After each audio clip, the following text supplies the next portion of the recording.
Back in the mid-2010s, a bunch of news stories broke about how a ton of well-known celebrities happened to play League of Legends, including at least one congressman, which got me thinking, if Congress took their 5 best League of Legends players, could they beat a team of NBA All-Stars? Well, that is the question I'm going to ask and answer today. In this video, we are going to find out who the 5 best gamers are in the history of the US Congress, who the 5 best League players are in all the NBA, and then pit them against each other in a simulated best of 1. We'll figure out what roles these guys play, discover what rating they are, or assume a rating based on context clues, and do our best to figure out who really would be better head to head. Between you and me, when I got this video idea, I thought it would be a quick, funny little video I could make, but it turned into quite the odd research project that proved to be both easier and harder than I thought. There are a lot more people in these arenas that play competitive video games than what you might think, and taking a guess at who would be the better jungler or AD carry is a little bit tricky, but we're going to do our best today. So, without further ado, let's go ahead and meet our teams, starting off with the NBA All-Stars. Our first NBA League of Legends player heading up his team from mid lane is none other than the talented forward from Butler University, 9th overall pick in the 2010 NBA draft, and one-time All-Star, Gordon Hayward. Gordon was one of the guys who started all this when he came out as a League player back in 2015. Turns out he loves the game, and when he began mentioning how much he enjoyed playing, Riot invited him to do a few different collaborations, including at least one promo animation and appearing as a guest on a few tournament broadcasts. He seems like a really cool guy. He's a big gamer. He streams on Twitch and averaged 21.9 points for the Jazz in his All-Star season. More importantly, back in 2019, he signed an honorary contract with Hoopu, a Chinese League of Legends team, to be their lifelong mid laner, giving us a bit of insight into his skill set. He is going to make a very formidable opponent for the US Congress. His League account is also public, and according to his OPGG, he hovered around bronze to silver rating across 2020 and 2021, although it seems like it's been a while since he's last played ranked. Either way, he will be our starting mid laner for Team NBA, and we will assume he is still around a high bronze rating for the moment, which will be more than enough to beat some of the congressional players he's about to face. But I'll be honest, as great as Gordon is at both basketball and League, his skill pales in comparison to the NBA's other solo lane star. That's because headed up top lane, we have a truly generational talent. The 7-time NBA All-Star, 5-time All-NBA First Team, 3-time MVP, 1-time Finals MVP, and 2023 NBA champion, Nikola Jokic. If you're even a casual sports fan, you have probably heard the name Jokic before. Not only is he one of the best centers in the NBA today, a truly great star, one of the best players in the game, but he's also a bit of an oddity. He's someone that kind of treats basketball like it's just a day job. Now you are an NBA champion, Nikola. How does that feel? The job is done, we can go home now. I mean, probably that's a normal thing, you know. Nobody likes his job, or maybe they do. They're lying. For a while, he turned into an internet meme for these interviews where he looked all but miserable while accomplishing some of the most impressive feats in the game of basketball. But if you really want to get him excited and showing a bit more emotion, all you got to do is ask him about League. In League of Legends, and are you top, bottom, or mid lane? Good job. I'm a top, and I'm playing. Who I'm playing right now? Urgot, Ilawi. I think I'm gonna say those two. Right on. Yeah. This started a few years back when Jokic showed up to a post-game press conference wearing, I kid you not, a solo Renekton only t-shirt. Apparently he's a big enough fan of League that not only does he play the game, but he is watching gameplay YouTubers in his free time in between NBA matches. He's a top laner too. There is a non-zero chance that he has seen my channel before. To think, if I pushed my merch more back in the day, I could have had a boosted animal shirt on a finals MVP. Please buy my merch and give it to your local NBA team. Thank you very much. Anyway, Joker is a killer NBA player, and if he's half as good at League as he is at basketball, he will be the best player that we see today. Naturally, he'll be slotted up top lane since that is his main role, and although there is no public info on what his summoner name is or what his solo queue rating might be, I'm going to assume that he's gold rated at least, if not better than that. He's a League fan, he's watching YouTube videos of how to get better, and he'll probably end up as our Showmatch MVP, adding yet another accolade to his illustrious career.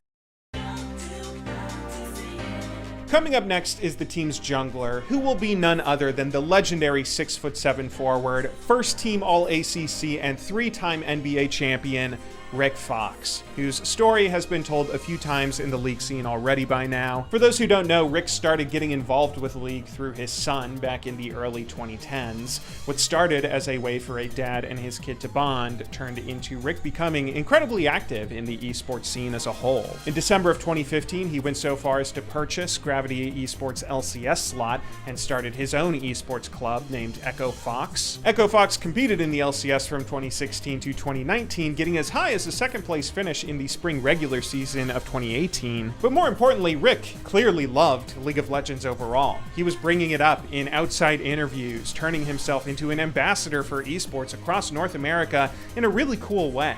Gordon, Rick Fox, one more question for you here. I gotta say I liked your interview with Colin Cowherd, defending esports. What are your thoughts on Double Lift leaving CLG for TSM? Sadly, the world did not return the kindness that he showed it, as his team saw an unceremonious exit from the LCS. This all started when it was reported that one of the investors in Echo Fox had allegedly engaged in some demonetizable behavior. This included said investor allegedly saying all sorts of awful stuff towards Echo Fox's CEO, as well as allegations that he personally threatened Rick Fox's family. It was a super messed up situation. If you're curious about the saga, I suggest reading the articles or watching the reports from the actual journalists that broke these stories. Anyway, Riot stepped in and said that Echo Fox had to take corrective action within a certain time frame. Eventually, Echo Fox came to an agreement with Riot to terminate their participation in the LCS and sell their vacant seed. I wouldn't be surprised if Rick was turned off by League from everything he had to go through, but he also seems like a really good guy, so hopefully he'd be willing to come back and play jungle for our team. I think he has it in him to lead this roster to greatness. He's a veteran voice, he can be the shot caller, and we are going to assume that a star like him would at least be silver rated.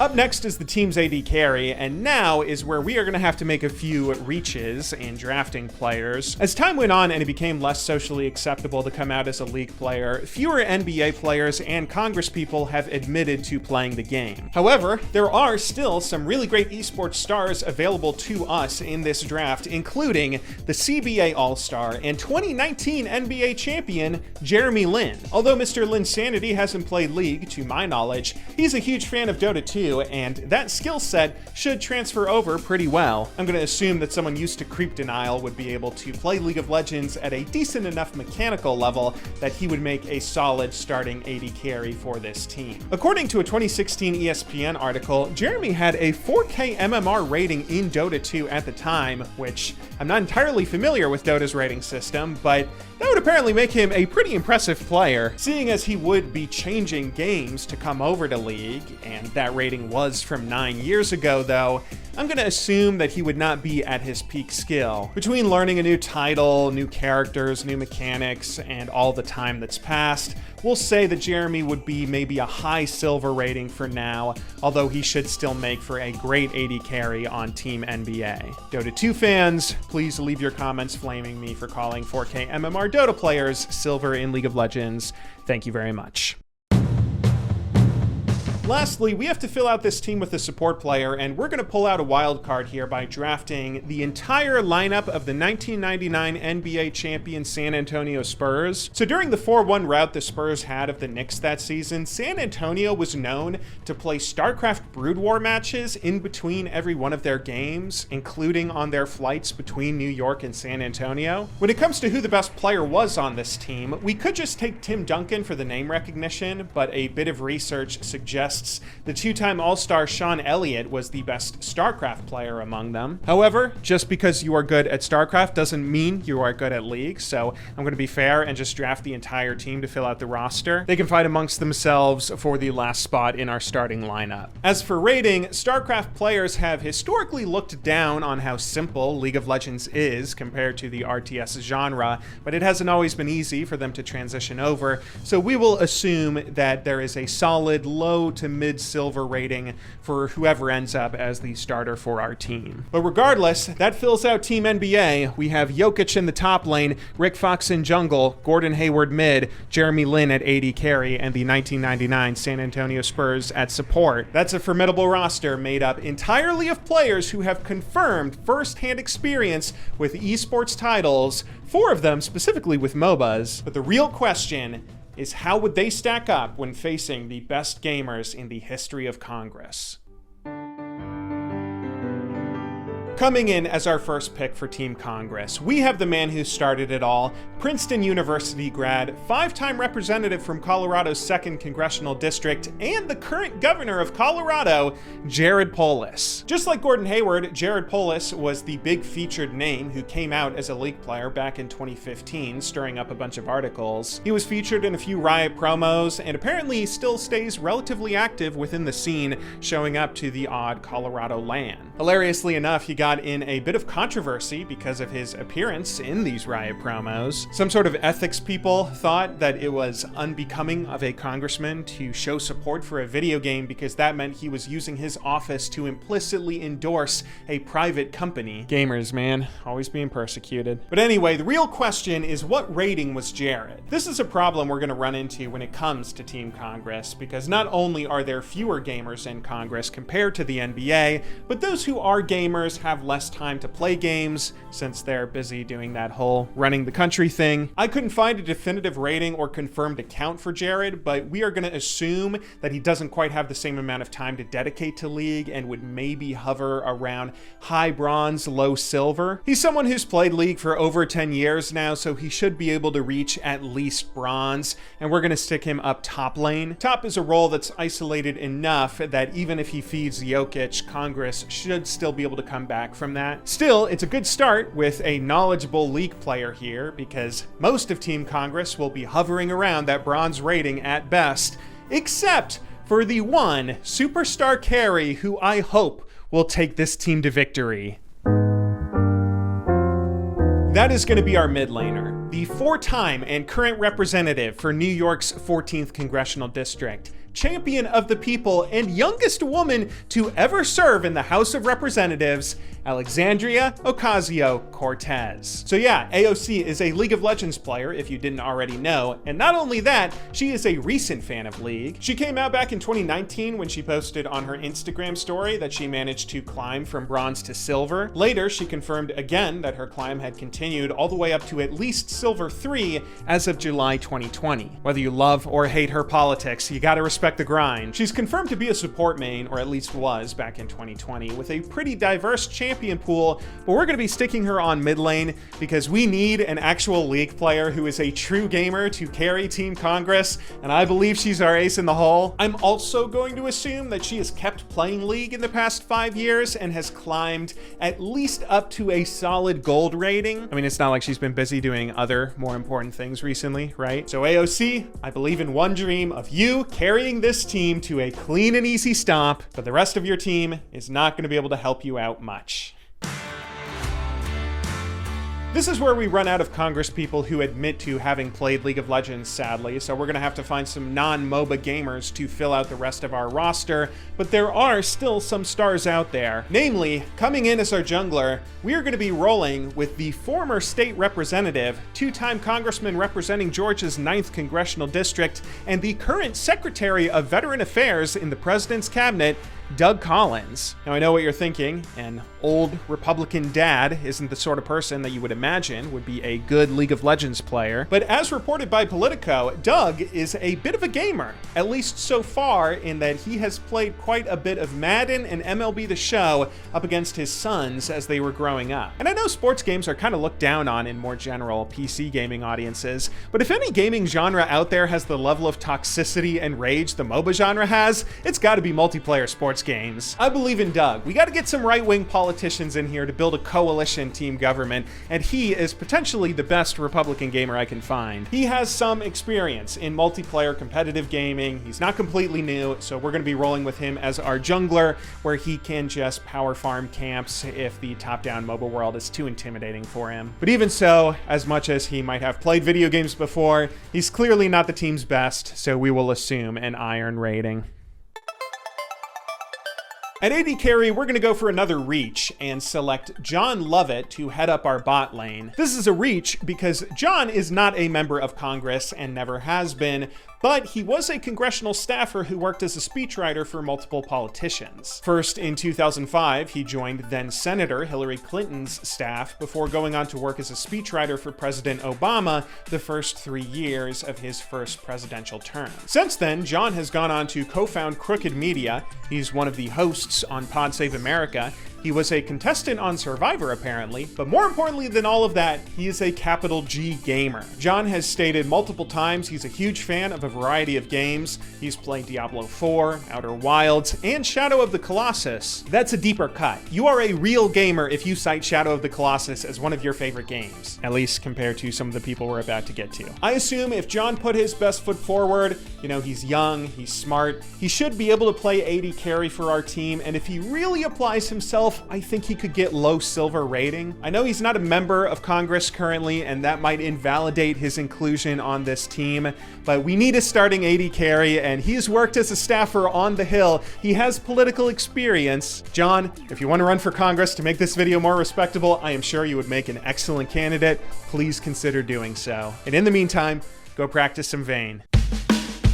Lastly, we're going to have to really scrape the bottom of the barrel for our final member of Team Congress. I wasn't sure who we should stick on support because we're going to have to pick a pretty pathetic gamer no matter what. My first idea was choosing Susan Del Bene. She is a congressional representative from Washington's 1st District since 2012, and once said in an interview that she attempted to play Mario Kart against some middle school girls. Attempted to play Mario Kart against middle school girls. I don't think that's going to be enough to beat the 1999 San Antonio Spurs, so we got to keep looking. My second thought was we could draft Martin Shkreli. For anyone unaware, the former CEO, investor, and businessman who at one point was the most hated man in America, he's also a League of Legends player who streamed pretty often and even owned a team that almost qualified for the LCS. Plus, we know that he is a League player who plays quite a bit of support, and he was at least Silver 2 as of 2022. But that would really be a stretch to include him on this team. He's commented quite a bit about finance and politics on social media, and he was in the news nonstop for a long time, but he's never even worked on Capitol Hill, much less held public office to my knowledge. So as much as it might hurt AOC's heart to give her role to this person, the last member of Team Congress is going to be none other than Mr. Ted Cruz.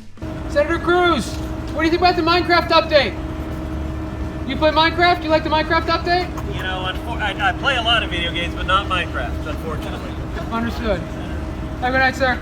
So you could read this comment as a typical politician's response, smoothly ignoring the question while suggesting that he plays other video games to come off as a likable person to the earnest kid in the crowd. But if only to give our team a fighting chance, I'm gonna take Ted at his word. I'm gonna assume that when he said he doesn't play Minecraft, that's because he only plays competitive esport multiplayer titles like League of Legends and Dota 2. He is too serious about games to waste his time with something creative and fun like Minecraft. And as such, he is going to be our last member of Team Congress, rolling in as our support. But we'll still assume that he is iron rated, and we'll just make him play Yumi or something.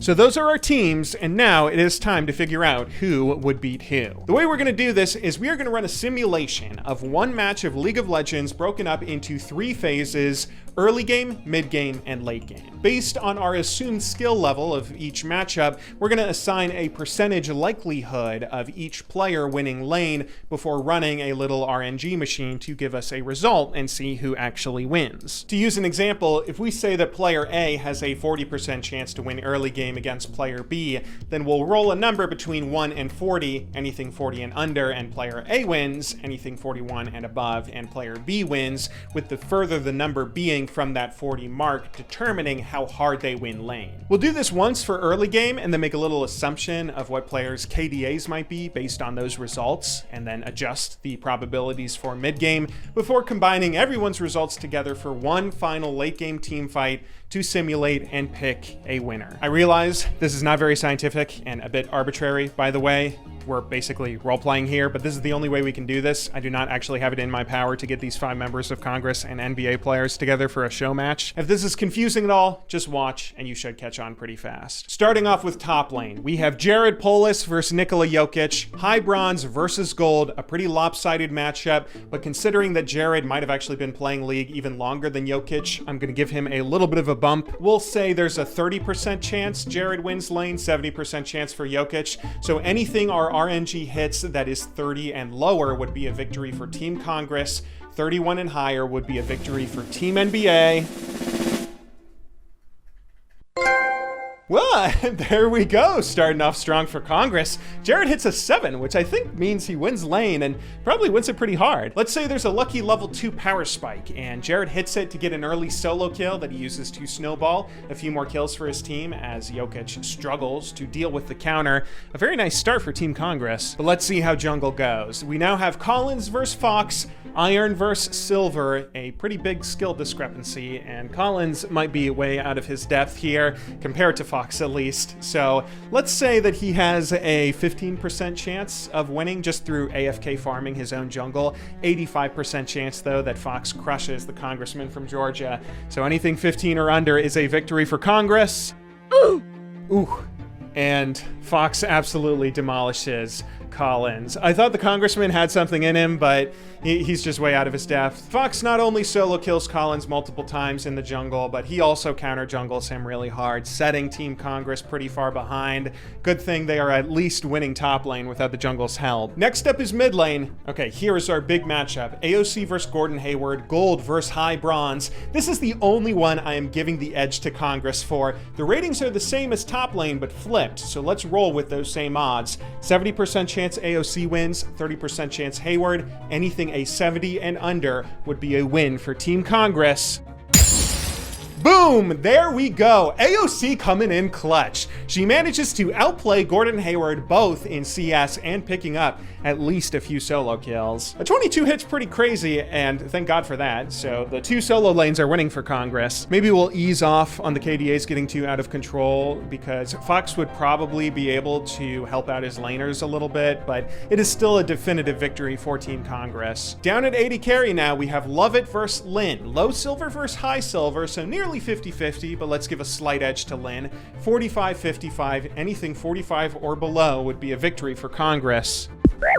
Ooh, but Team NBA takes the victory for bot lane. Not too hard, but they do get a much needed win in lane. Jeremy Lin is at the very least out CSing John Lovett, if not picking up a few solo kills as well. This match is actually pretty close so far. Lastly, we have Ted Cruz versus the 1999 San Antonio Spurs. Since we're telling Cruz that he has to play Yumi, we'll say that there's maybe a 25% chance that he manages to outplay the NBA champion roster. They get a 75% chance here. Anything 25 or above would be a win for Team NBA. Oof. And that might be to be expected. Maybe Ted Cruz is a bit of a fake gamer after all. That just makes the bot lane victory for Team NBA even stronger. But still, this match is looking pretty close so far. Okay, so now we're moving on into the mid game. We will still have 1v1s, so we'll run the simulation as such again. But now there's a bit more movement between lanes. Top laners are teleporting, mid laners are roaming.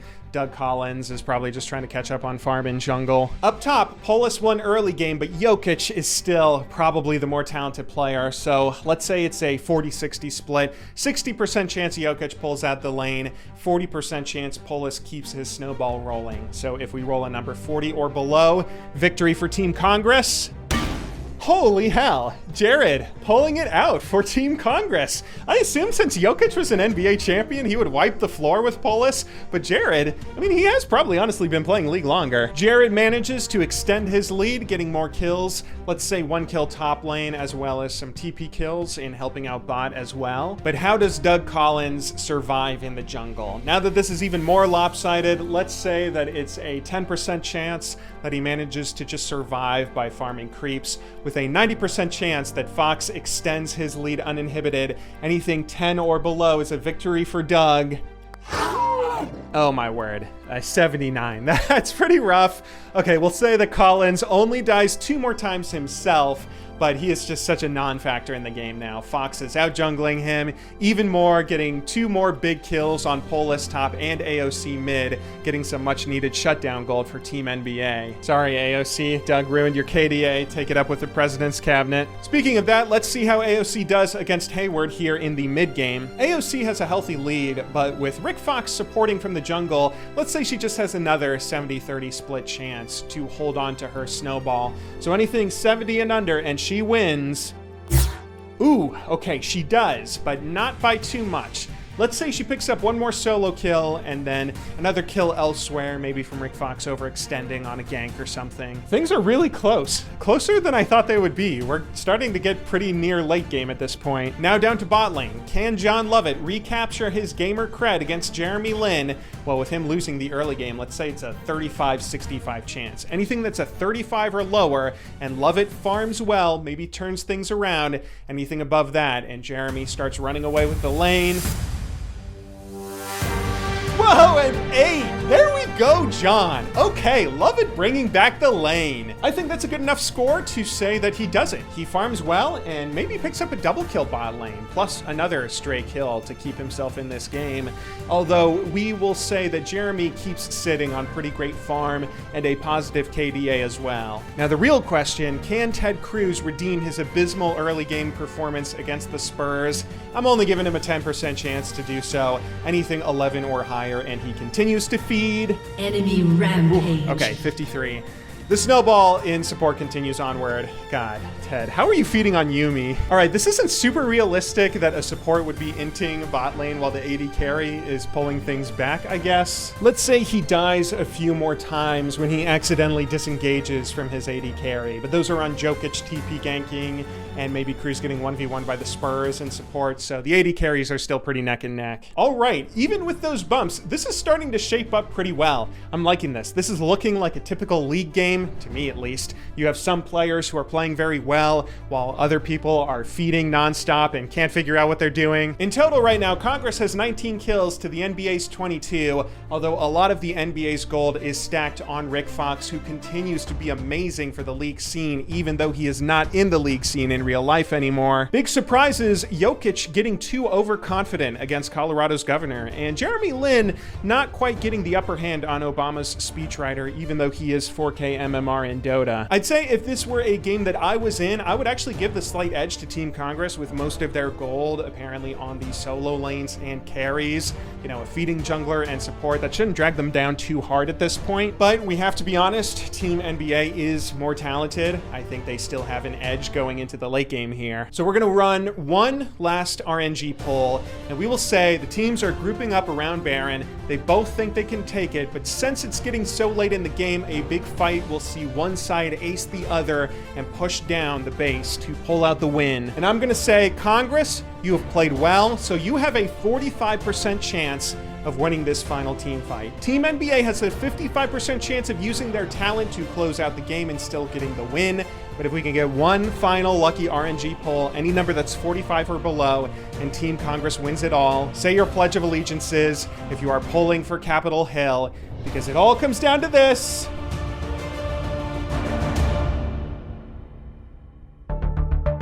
And there it is! The US Congress finishes off the NBA with authority. In spite of Rick Fox's best efforts to carry his solo laners, the jungler can't quite take them down, and the superior mid lane talent of AOC and the top lane Giga Chad of Jared Polis, they pull off the carry. Wow, what a win, and what a game! It actually played out pretty well. Not only did we get a somewhat realistic scoreboard by the end of the match, but the members of Congress who actually play League of Legends were the ones who carried their team. It was the random gamers who might not even know what League of Legends is who fed their asses off, predictably I guess, but the stars carried their way to a win. Good game, well played. Anyway, on that note, thank you all very much for watching this fun little video. I hope you enjoyed. Consider subscribing for more or purchasing some of my merch, even if not for your local NBA players, maybe for yourself. It's super comfy stuff. I used to sell it back in the day, and it was even featured on a TV show, I might remind you. Great way to support me and my content. The link is in the description down below. But anyway, on that note, guys, I will see you all in the next video.